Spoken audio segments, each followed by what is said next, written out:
Hello and welcome again to another episode of Matters of the Heart from Haverhill Community Television and Pentucket Medical Cardiology.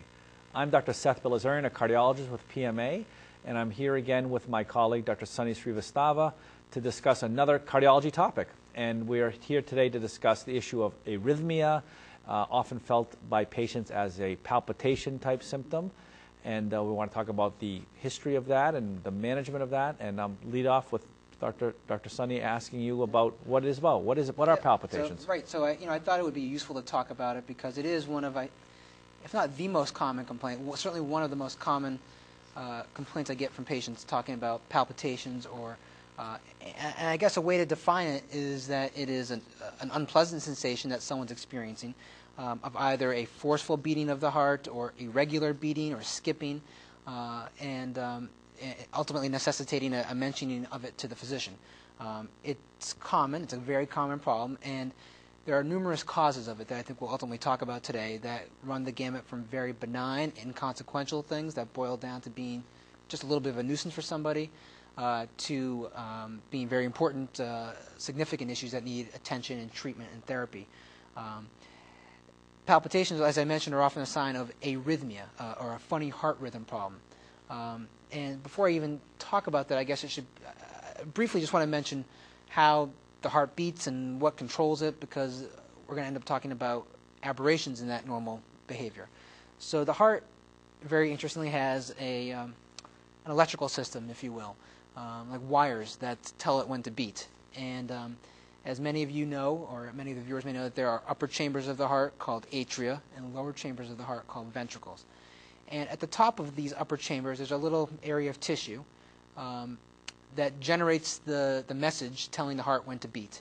It's called the SA node, or sinus node. And it sends a message down the heart to the middle part of the heart to a place called the AV node, another area of tissue. And then that sends a message down to the lower chambers of the heart. So the heart beats in coordination, the top and the lower chambers of the heart. And normal resting heart or normal heart rate for an individual, we define as between 60 and 100.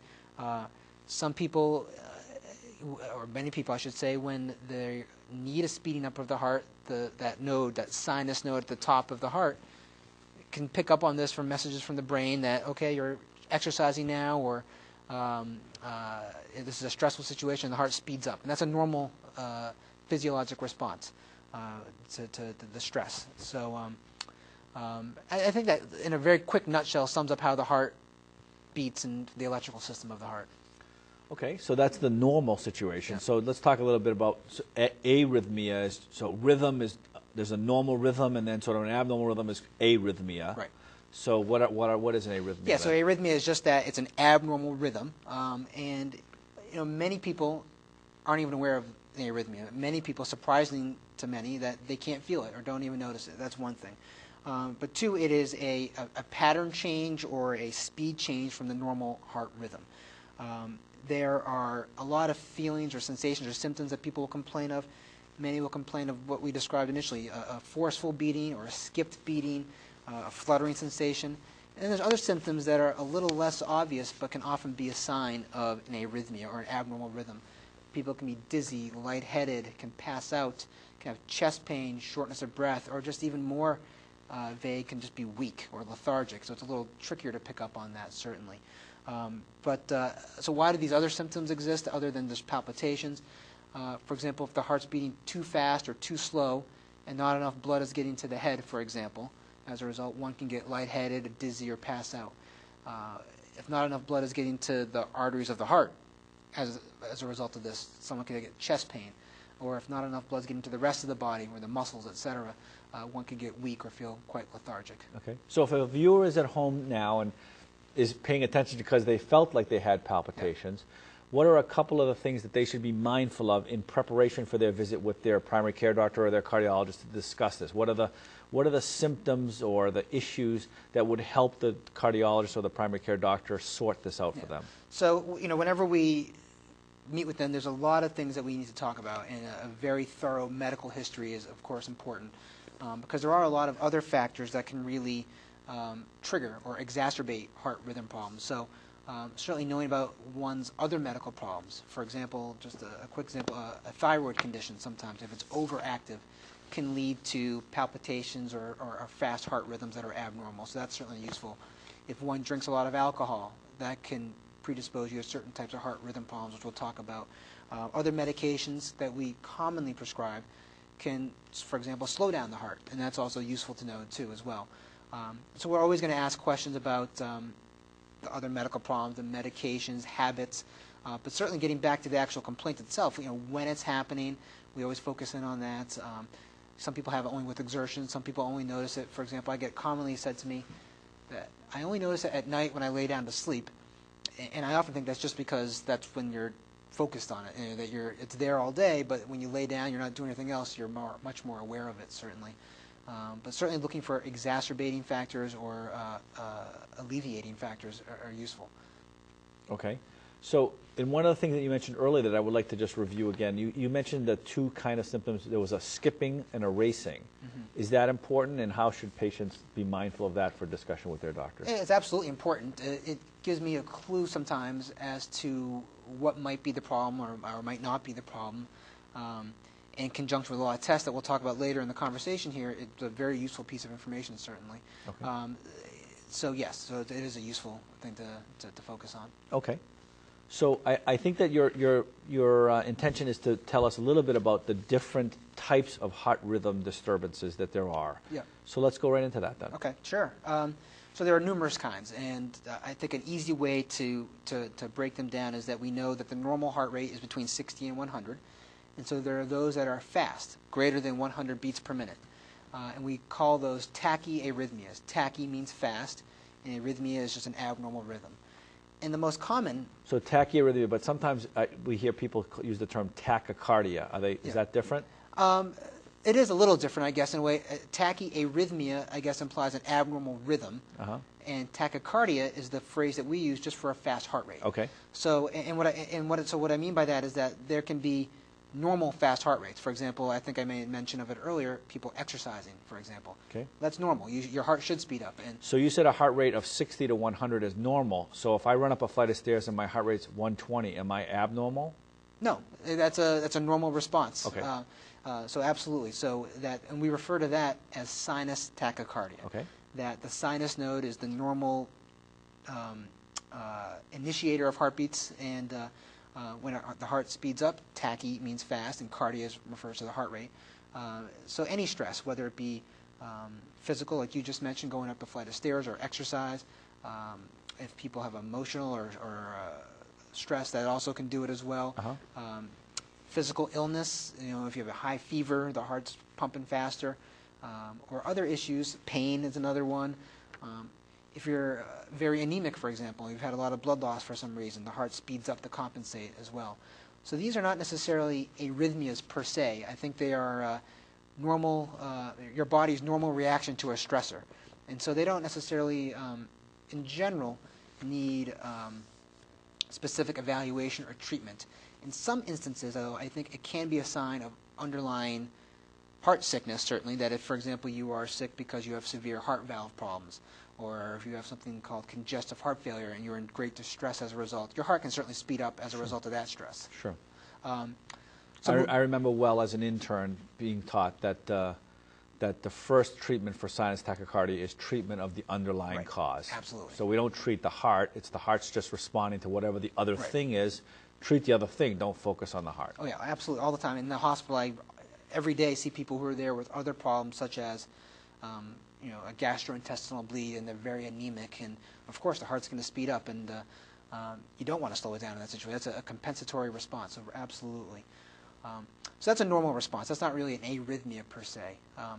Moving on to other common fast heart rhythm problems, there's one called atrial fibrillation, which has actually been a topic of a prior episode of this show, and it's a ubiquitous problem. It affects millions upon millions of Americans, and what it really is a heart rhythm abnormality originating from the upper chambers of the heart, the atria, hence the name atrial fibrillation, and it refers to multiple rapid, chaotic electrical impulses generated from different spots in the atria, and as a result, the heart rate, or heart rhythm, I should say, becomes irregular, and often can become fast because the lower chambers of the heart are now responding to all these multiple chaotic electrical impulses, and the heart can take off and go fast. So that's another very common one. And people, interestingly, some people never feel it. They could be in this funny heart rhythm with the heart rate going very fast and may never feel it. And many other people are very sensitive to it and feel it quite a bit. So not feeling it does not mean you're not going to have it. There are a lot of treatments, things to discuss here, which may be beyond the scope of what this particular show is about. So I'm not going to get into all the ins and outs of atrial fibrillation, but it's certainly a very important tachyarrhythmia or fast rhythm for us to be to pick up on somebody because there's a lot of. Well, the only thing that I guess I would ask you, just to get your insights, I'd just be interested to hear what you say about this, is you mentioned earlier that some people don't know, and I certainly agree that some people don't know that they're in that irregular heart rhythm.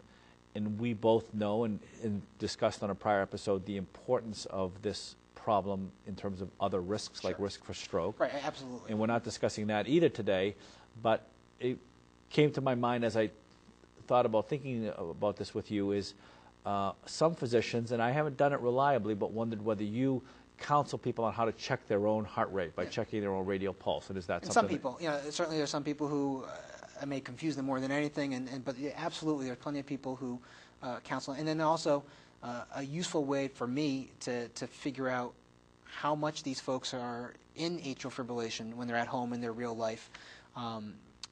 Sometimes wearing a monitor for a prolonged period of time to see what I refer to as the burden of atrial fibrillation, or how much there is, or if there is any, if someone's asymptomatic from it. So it's a useful. I find it to be a useful test, certainly. But in terms of the evaluation for the heart rhythm, the pulse is found on the thumb side of the wrist, and most people should be able to feel it right in that area. And we would expect it, if it were normal, to be a very regular heartbeat between 60 and 100 per minute. But if it's this atrial fibrillation problem you described, it's more irregular and faster. Right. There's no pattern to it. So the normal heart rhythm, there's a very distinct pattern. Boom, boom, boom, boom. It's very straight. And then with atrial fibrillation, it's chaotic all over the place. Certainly. Great. So we're talking about fast heart rhythms that people can feel. Along those lines, there's something called atrial flutter. It's like a cousin of atrial fibrillation. Very similar. Perhaps I think just more organized, less chaotic, but also coming from the upper chambers of the heart, can be fast at times. Again, some people never feel it. Many people do. Has the same implications or risks for stroke that one has with atrial fibrillation. And the same conditions that cause atrial fibrillation can cause atrial flutter. And we didn't really talk about that so much, what the causes of these are. Many people, this is just the way they're wired, and this is what happens, and that's that. But there are often other secondary causes. Somebody could have an enlarged heart. Somebody can have severe valvular heart problems that can lead to it. There can be other conditions like an overactive thyroid or alcohol indulgence that can lead to it as well. So there are certainly, or congestive heart failure is another one, certainly other conditions that can lead to these things. Moving on to other fast heart rhythms, maybe I'll jump down to the lower chambers of the heart. We call them ventricular arrhythmias, or there are two very common ones that we talk about, ventricular tachycardia or ventricular fibrillation. And these are pretty important ones because they're often thought of as being life-threatening, certainly.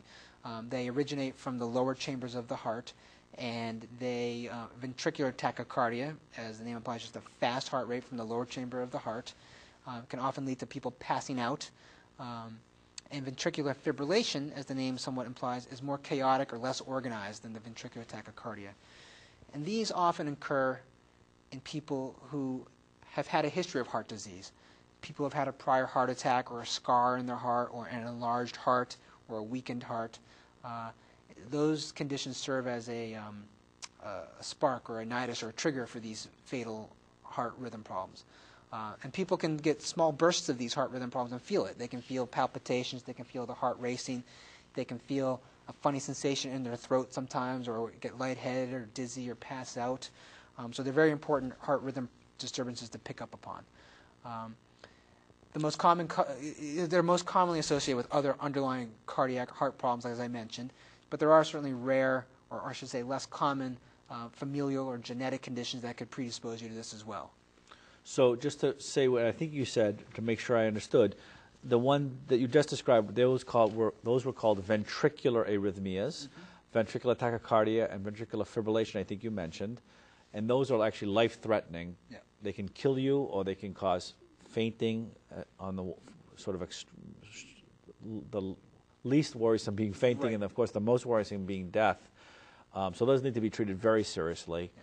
The other ones, it's not that we don't care about them, but many of the issues with those other problems you described before that are from the upper chambers of the heart cause some problems but aren't life-threatening. Is that a fair way to put that? I think it's a fair way of putting it. They're not immediately life-threatening by any means. They can certainly be a nuisance and affect one's quality of life because of the symptoms. And then I think probably more importantly is the not insignificant risk of stroke in many people, depending on what other risk factors you may have with those upper chamber heart problems. So that's a very important issue that we see every day, obviously, in the office. I'm trying to think. I think that fairly sums it up for the fast heart rhythm problems. Okay. And again, for the majority of these, people feel them, but many people don't. And so it is important for us. In the office, the way we pick up on these things are often just through just simple listening to the heart or EKGs as well. But again, many people don't feel these. Okay. So. I think, like I said, I think that wraps up the fast heart rhythm problem. So move on to the other one, the slow. Right. And the phrase we use is bradycardia. So brady means slow, cardia again for heart rate.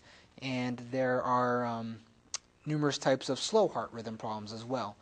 And I think these people, are less likely to feel palpitations necessarily. I think they often feel lightheaded, dizzy, fatigue, sluggish, maybe chest pain or shortness of breath when they try to do things. But not so much palpitations or racing, certainly not racing of the heart or skipping of the heart so much. And some of the most common causes of these things are just simply the aging process. This electrical system that we have in the heart, it ages, it calcifies, it thickens, it doesn't move as fast, I guess is an easy way of describing it. And the heart rate can slow down as a result. And this electrical wiring system that we talked about can develop problems at different points along the way. And we can pick up on what those problems are on the EKG pretty easily, where that problem is going to be. That's not so hard for us to do. There are other things that we often do to people that can exacerbate the problem as well. There are certain medications we commonly use to treat blood pressure, for example. Beta blockers, such as some common names that people may be familiar with, are atenolol, toprol, metoprolol, low pressor, carvedilol is another one. That these medicines are commonly used for a lot of other conditions, such as blood pressure or coronary artery disease or congestive heart failure, and they often slow the heart rate down. And so in somebody who's already predisposed to this problem, it can exacerbate it or unmask it and bring it out. Other medications, such as certain types of calcium channel blockers, some of the names